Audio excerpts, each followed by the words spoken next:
شب یه جوری قسم دادم خاکو که زد جامو تا خدا برسونه. دعا کن مامانم نفرین نکنه که نفرین بکنه تف نسل میسوزونه. عاشق تو بودم هیچی رو ندیدی توی این سینه چه آتیشی به پا کردی. دعا کن دیگه یادم نیفتی از حق نگذاریم تو خیلی نامردی. اونایی که برامون بخونم نشو حسد لالایی بخونم.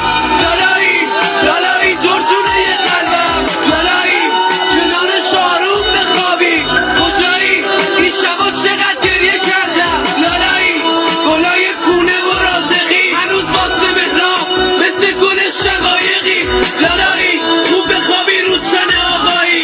دوباره لالایی تو قابل لالایی شبایی احساس این که رگامو نزنه. اینو داشته باش مستم پر از قصه ببین من بیحساب هی میخورم نگارو دستام انقدر سیخ زدم جا نداره به مرگ تو این دفعه شارک میبارم بد میبارم. نگارو چشمام انقدر خیز شده کور شده اشکام مثل سیل میاد خونه رو دریا کرده. نگارو این بار انقدر بد زده ببین سیخ ببین پاره شده خون میاد گوشت تنو پاک کرده. نگارو داغون تر از مندی همش قلیون و سیگار و سرهنگ و سیلی و شربت و قرص عاشقی. نگارو آروم تر از مرگ برنج و سنگ قبر و گریه زارینی کنار شعر و عطر رازقی. نگارو مادر تر از مادر من خدای من بود که ولم کرد توی این گهدونی دست و پا زده. نگارو آخر سرم گفتن هوای خونه دلگیره بلند کردم و تو رگام پول هوا زده. نشو حسد لالایی بخونم.